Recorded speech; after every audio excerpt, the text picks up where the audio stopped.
नमस्कार मित्रांनो. सुख म्हणजे नक्की काय असतं या मालिकेच्या आजच्या भागामध्ये माई म्हणत असते की नाही, मी ही चोरी नाही केली, पण मी हे घर सोडून जाते. त्याच वेळेला विमल म्हणते की माई, झालं गेलं समजा विसरून जा आणि इथंच थांबा ना. तेव्हा मग आता माई म्हणायला लागते की काय काय आणि कोणत्या कोणत्या गोष्टी विसरू आणि इथे थांबू. नाही, माझं आता इथे मन नाही लागणार, मी निघते इथून. तेव्हा मग आता ती निघत असताना अधिराज तिचा हात धरून म्हणतो की नको माई, तुम्ही कुठे पण जायचं नाही, प्लीज कुठेही जाऊ नका. त्याच वेळेला आता अधिराजला ती म्हणते की नाही रे पोरा, मी आता इथं नाही राहू शकत, तसं मी इथून निघालेच होते जायला. तेव्हा तो म्हणतो की माई, माझा तुझ्यावर पूर्ण विश्वास आहे, तू चोरी वगैरे काहीच केली नाहीस. तेव्हा ती म्हणते की नाही रे पोरा, मला आता इथनं निघावं लागेल. तेव्हा तो माईला थांबायला विनवणी करत असतो, पण माई मात्र थांबत नाही. ती म्हणते की नको, मला इथं नको थांबूस, माझे आता इथे मन नाही लागणार आणि जर तू मला इथे थांबवलंस तर तुला माझी शपथ आहे, जाऊ दे मला. अधिराज तिचा हात सोडून देतो त्याला. तेव्हा खूप वाईट वाटतं. माई तिथून निघून जाते. ती तिचं बोचकं घेत असते. त्याच वेळेला विमल म्हणते की माई, असं करू नका, थांबा ना. पण माई काहीच थांबत नाही. ती म्हणते की नाही, मी निघते पोरी. आणि ती अधिराजच्या डोक्यावरून हात फिरवते आणि म्हणते की पोरा, मी निघते र, काळजी घे स्वतःची. आणि असं म्हणून ती आता तिथून निघून जात असते. आणि माई जेव्हा घराबाहेर पाऊल टाकत असते त्याच वेळेला इथे अधिराज आणि विमलला खूपच वाईट वाटत असतं. विमल दरवाजावर येऊन जात्या माईकडे बघत असते, मात्र माई काय तिथे थांबत नाही. नंतर आता अधिराजला या गोष्टीचं खूपच वाईट वाटलेलं असतं. आणि माई तिथून निघून गेल्यावर अधिराजला आतून खूप काही आपला माणूस दुरावल्यासारखं वाटू लागतं. आणि इथे सावरी मात्र लांब उभी असते, पाहुणी ह्या सगळ्याची मजा बघत असते. त्यानंतर आपल्याला पाहायला मिळतं की इकडे नित्या टेन्शनमध्ये असते. नित्या म्हणते की तिथे लवली आपल्याला काहीच करता येणार नाही, आपल्याला तिथे अधिराजला किडनॅप करता येणार नाही, कारण तिचा खूप मोठा बंदोबस्त असणार. मग लवली म्हणतो की जर आपण त्याला किडनॅप करू शकत नाही तर तो तरी आपल्यापर्यंत येऊ शकतो ना तिथून. तेव्हा नित्या म्हणते की नाही, ते पण सोपं नाही, अधिराजला तिकडून कोणी हलू देणार नाही आणि तो जरी तिथून कुठून निघाला, बाजूला आला, तर त्याच्यासोबत माणसं पहाऱ्यावर असणार आहेत. शालिनीने तेवढा बंदोबस्त करून ठेवला असेल असं ती म्हणते. तेव्हा लवली म्हणत असतो की नक्की काय करायचं मला काहीच कळत नाही. तेव्हा मग आता नित्या म्हणते की काय करावं मलाही सुचत नाही आहे. आता यावेळेला अधिराजला अडकवणं खरंच खूप सोपं नाही तर खूप कठीण आहे. मग आता या सगळ्यात काय करावं ही ती विचार करत असते. ती म्हणते की माईनं तरी काहीतरी कळायला पाहिजे, माई तिथे आहेत. तेव्हा मग तो म्हणतो की नाही, माई पण तिथून निघाल्या असतील, पण त्या कुठे असतील आणि काय करत असतील. त्याच वेळेला माई आता जंगलातून चालत येत असते. आणि चालत येत असताना तिच्यावर पाहुणीने लावलेले चोरीचे आरोप आठवत असतात आणि तिला खूप वाईट वाटत असते. मग पाहुणी तिला म्हणालेली असते की तुला जिथे जायचं आहे तिथे जा, पण आधी माझं मंगळसूत्र दे. आणि ती अधिराजला म्हणालेली असते की राज, या म्हातारीला आपलं लग्न व्हायला नको, म्हणूनच ती हे सगळं करते, मंगळसूत्र चोरते. तर हे सगळं होत असताना माईला खूपच वाईट वाटतं. रावसाहेब हा माईला जाताना बघत असतो, मात्र माईच्या डोक्यात हे सतत मंगळसूत्र चोरल्याचा आरोप लावल्याचं डोक्यात फिरत असतं.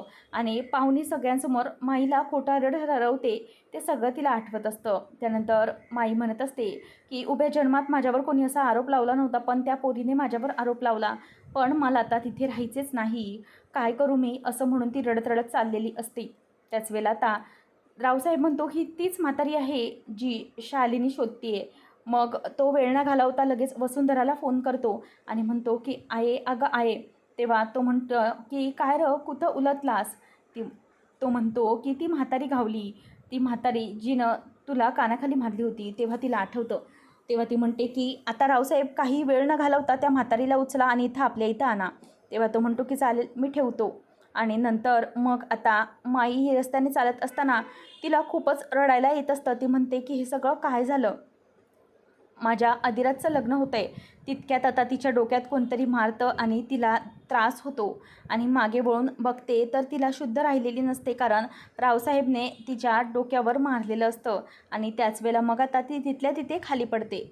तर विमल तिथे नसते. तात्या आणि अधिराज दोघंही लग्नाविषयीच्या मानपानाची बोलणी करत असतात. तात्या म्हणतात की आता काय घ्यावं लागेल आपल्याला मानपानासाठी.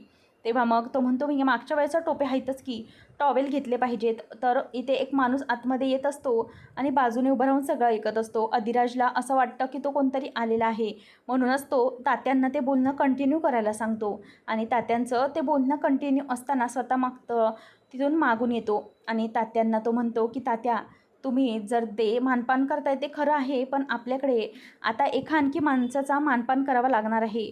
जो माणूस आपल्या दारात येऊन उभा राहिला आहे. आता तो माणूस मागे बघतो तर अधिराज मागून त्याला पकडतो आणि म्हणतो की कोण आहेस तू, कुठून आला आहेस, कोणी पाठवलं आहे.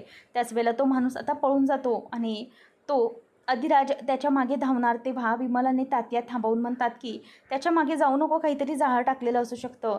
तात्या म्हणतात की कोण होता तो माणूस. तेव्हा अधिराज म्हणतो की तो बहुतेक नित्या मॅडमचा माणूस असेल, त्याने लक्ष ठेवून असणार आहेत. ते आज काहीतरी करायचा प्रयत्न नक्की करणार, म्हणूनच माझं चारी बाजूने लक्ष आहे. काही झालं तरीही मी त्यांचा यावेळेचा डाव यशस्वी होऊ देणार नाही, असं आता अधिराजने ठरवलेलं असतं. नंतर आता नित्या टेन्शनमध्ये येते. नित्या म्हणते की काय झालं असेल लवली, माई अजून कशी आले नाही. तेव्हा लवली म्हणतो की हो, मलाहीच काही कळत नाही आहे, इतका वेळ कसा काय लागला. माई जर तिथून निघाली होती, राजचा फोन आला होता, तर ती आत्तापर्यंत पोचली पाहिजे होती. जरी आडवाटेने आली तरीही तिला इतका उशीर व्हायला नको होता. काय झालं असेल. तेव्हा मग आता नित्या म्हणते की कसं शोधून काढायचं, शालिनीने तर काही केलं नसेल ना. तेव्हा मग आता लवली म्हणतो की हो, शक्यता तर वाटते मला, शालिनीने जर माईला घेऊन वगैरे गेली असेल तर. नित्या म्हणते की आपण एक काम करूया, तू शोध, मी अधिराजला फोन लावून बघते.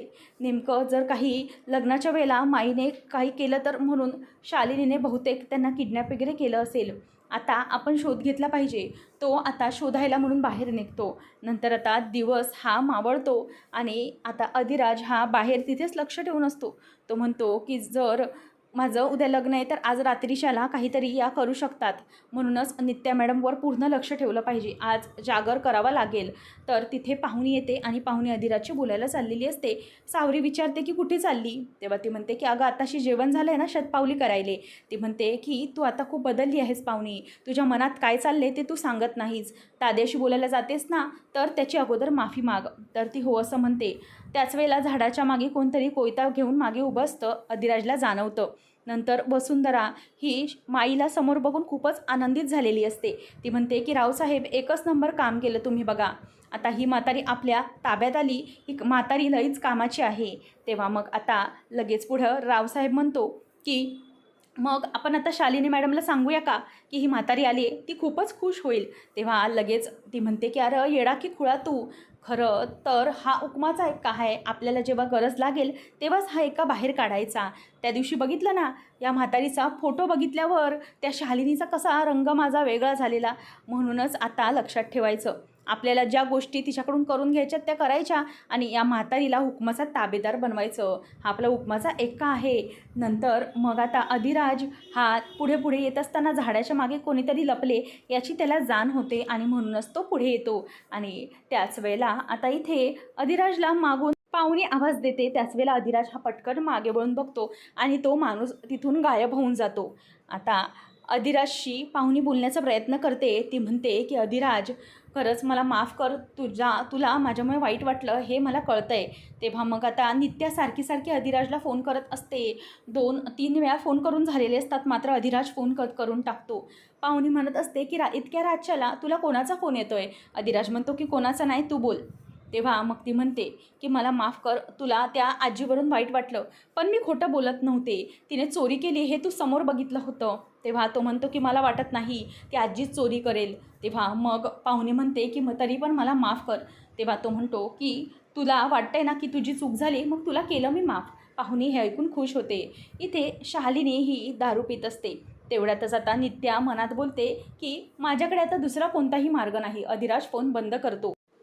राजमा शालिनीसाठी जेवण घेऊन येते आणि म्हणते की मालकीनबाई जेवण करून घ्या, रात्रीच्याला असं उपाशी झोपणं चांगलं नाही.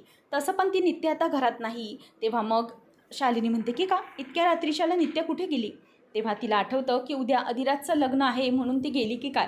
मग नित्याला ती म्हणते की नाही, कोणतरी माई गायब झाली आहे म्हणते म्हणून ती गेली होती. हे ऐकून शालिनी खुश होते. शालिनीच्या बोलण्यावरून राजमाला समजतं की किडनॅप शालिनीने केलेले नाही. त्याच वेळेला आता इथे लवली येऊन सांगतो की माई कुठे गेली माहिती नाही, शालिनीने पण किडनॅप केलेले नाही. तेव्हा आता इथे बाहेर अधिराज हा उभा असतो आणि विमल म्हणते की तू इतक्या रात्रीच्याला का उभा आहे. तो म्हणतो की पहारा देतोय. तेव्हा झाडाच्या मागे एक माणूस लपलेला असतो. त्याला अधिराज बाहेर काढून म्हणतो की बोल, तुला कोणी पाठवलं. तेव्हा शालिनी समोर येते आणि म्हणते की अधिराज तो माझा माणूस आहे, त्याला मी पाठवलं आहे. आता हे ऐकल्यावर सगळ्यांना जबरदस्त धक्का बसतो.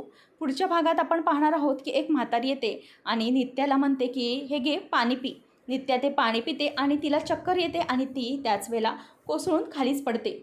आणि तितक्यातच पदर बाजूला होतो आणि त्या पदराच्या मागची म्हातारी म्हणजे शालिनी असते. शालिनीच म्हातारीचं रूप घेऊन आलेली असते आणि ती नित्याला पडलेलं पाहून म्हणते की नित्या, आता तुला चक्कर आली, तू बेशुद्ध झाली. आता उद्या अधिराजच्या लग्नानंतरच तुला शुद्ध येणार, तोपर्यंत मस्त झोप, माझं काम झालं, असं शालिनी म्हणायला लागते. आता या सगळ्यामध्ये नित्या अधिराजचं लग्न कसं थांबवणार हे पाहणं रंजकतेचं ठरणार आहे.